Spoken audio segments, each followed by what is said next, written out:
Midnight hammer, 25 মিনিটের ঐতিহাসিক সামরিক অভিযান।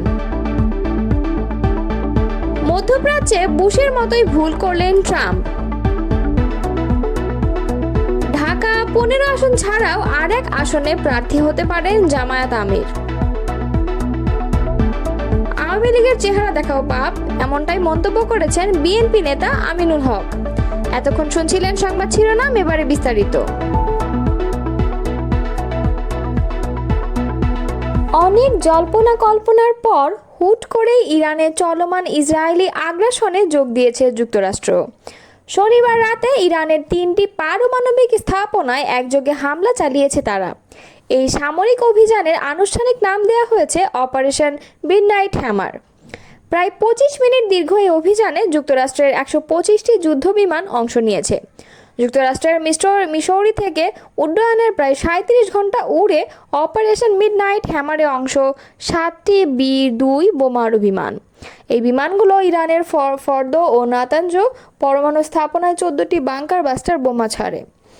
একই সময়ে ইস্পাহানে অবস্থিত আরেকটি পরমাণু স্থাপনায় সাবমেরিন থেকে প্রায় 2 ডজন টমাহক ক্ষেপণাস্ত্র নিক্ষেপ করে যুক্তরাষ্ট্র। ইরানের পরমাণু কার্যক্রম রুখে শুরু থেকেই যুক্তরাষ্ট্রের সাহায্য চেয়ে এসেছে ইসরায়েল, কারণ মাটির অনেক নিচে অবস্থিত ফর্দো পরমাণু স্থাপনায় হামলা করার মতো অস্ত্র ইসরায়েলের কাছে ছিল না। তখন থেকে যুক্তরাষ্ট্রের বি-2 বোমারু বিমান নিয়ে আলোচনা শুরু হয়। সামরিক বিশ্লেষকরা জানান, শুধু যুক্তরাষ্ট্রের বি-2 বিমান দিয়ে বাংকার বাস্টার ছুড়লেই ফর্দো পরমাণু স্থাপনার ক্ষতি সাধন করা সম্ভব। শেষ পর্যন্ত সেটাই করেছে যুক্তরাষ্ট্র।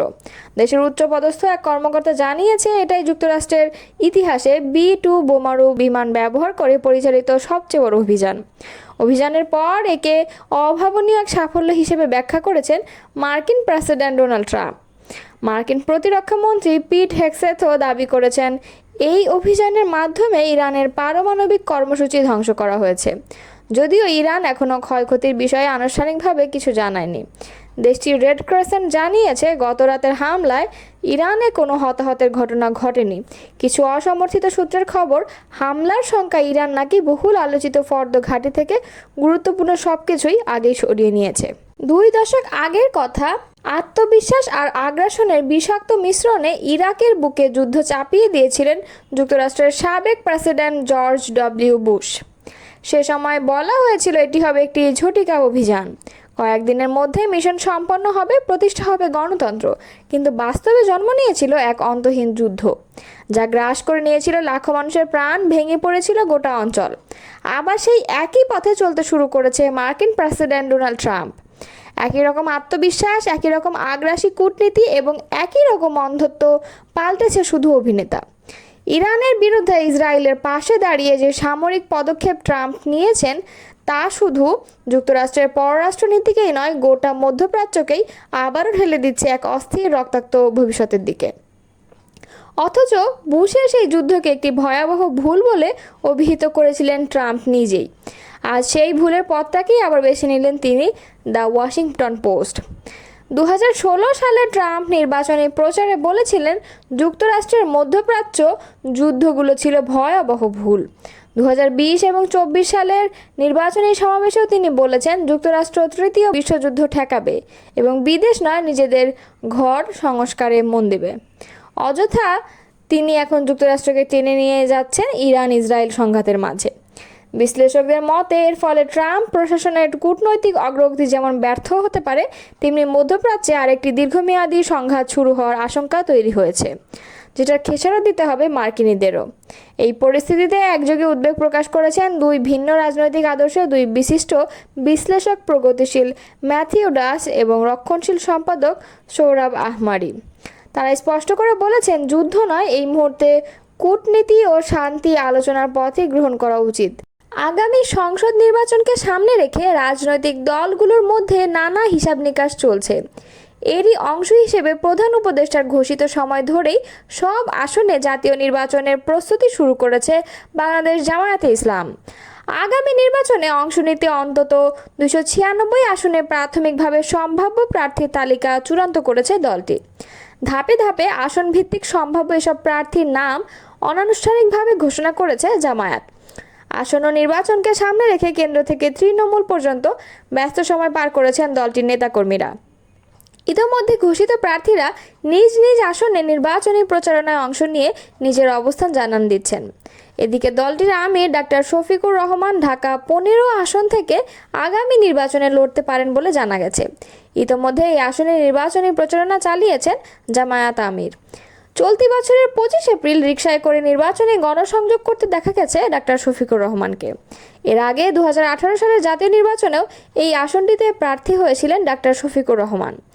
অন্যদিকে ঢাকা 15 আসন ছাড়াও জন্মস্থান মৌলভীবাজার 2 আসনে প্রার্থী হতে পারেন জামায়াত আমির। দলীয় বিশ্বস্ত সূত্রে এমনটি জানা গেছে। তবে এই আসনটিতে জামায়াত ইসলামী ইতিমধ্যে মৌলভীবাজার জেলা আমির ইঞ্জিনিয়ার শাহেদ আলীকে প্রার্থী ঘোষণা করলেও দলটির কেন্দ্রীয় আমির ডাক্তার শফিকুর রহমানের বাড়ি কুলাউড়া উপজেলায় হওয়ায় কয়েক দফা সফর করেছেন তিনি। হিন্দু সম্প্রদায় ও চা শ্রমিকদের সঙ্গে মতবিনিময় করেছেন জামায়াত আমির। এছাড়াও তৃণমূল পর্যায়ের বিভিন্ন সমাবেশে ও পথসভায় প্রধান অতিথি হিসেবে অংশ নিয়েছেন। মৌলভীবাজার জেলা জামায়াতের সেক্রেটারি জেনারেল অধ্যক্ষ ইয়ামির আলী যুগান্তরকে জানান, কে কোথায় প্রার্থী হবেন এ সিদ্ধান্ত নেবে দলের নির্বাচনী মনিটরিং বোর্ড। তবে মৌলভীবাজার 2 কুলাউড়া আসনটি কেন্দ্রীয় জামায়াত আমিরের জন্মস্থান হওয়ায় এলাকার মানুষের দাবি এই আসন থেকে যেন জামায়াত আমির নির্বাচনে অংশ নেন।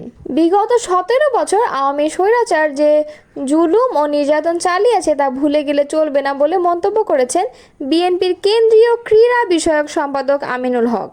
তিনি বলেন, এই ইতিহাস যারা মনে রাখে তাদের পক্ষে আওয়ামী লীগের সঙ্গে মেশা তো দূরের কথা, তাদের চেহারাও দেখা পাপ।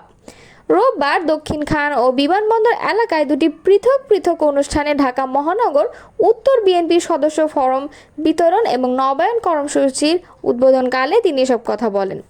আমিনুল হক বলেন, দীর্ঘ 17 বছরের আন্দোলন সংগ্রামে যারা নির্যাতিত, নিপীড়িত এবং দলের জন্য ত্যাগ স্বীকার করেছে তাদেরকেই সবচেয়ে বেশি মূল্যায়ন করা হবে। সদস্যপদ নবায়নে তাদের অগ্রাধিকার থাকবে। এবং তিনি বলেন, যারা দিনে বিএনপি করে আর রাতে আওয়ামী লীগ করেছে, আওয়ামী লীগের নেতাদের সঙ্গে ঘনিষ্ঠ ছবি রয়েছে, তাদের সদস্যপদ নবায়ন করা যাবে না। আমিনুল হক অভিযোগ করে বলেন, অন্তর্বর্তী সরকার দায়িত্ব নেওয়ার পর দ্রুত নির্বাচনের আশা করা হলেও দেশি বিদেশি ষড়যন্ত্রে তা বিলম্বিত হচ্ছে। আওয়ামী প্রেতাত্মারা নির্বাচন ঠেকাতে এখনও তৎপর। এ সময় আরও বক্তব্য রাখেন ঢাকা মহানগর উত্তর বিএনপির সদস্য সচিব মোস্তফা জামান। এছাড়া উপস্থিতি ছিলেন দক্ষিণখান থানা বিএনপির ভারপ্রাপ্ত আহ্বায়ক হেলাল তালুকদার এবং বিমানবন্দর থানা বিএনপির আহ্বায়ক মনির হোসেন ভূঁইয়া প্রমুখ।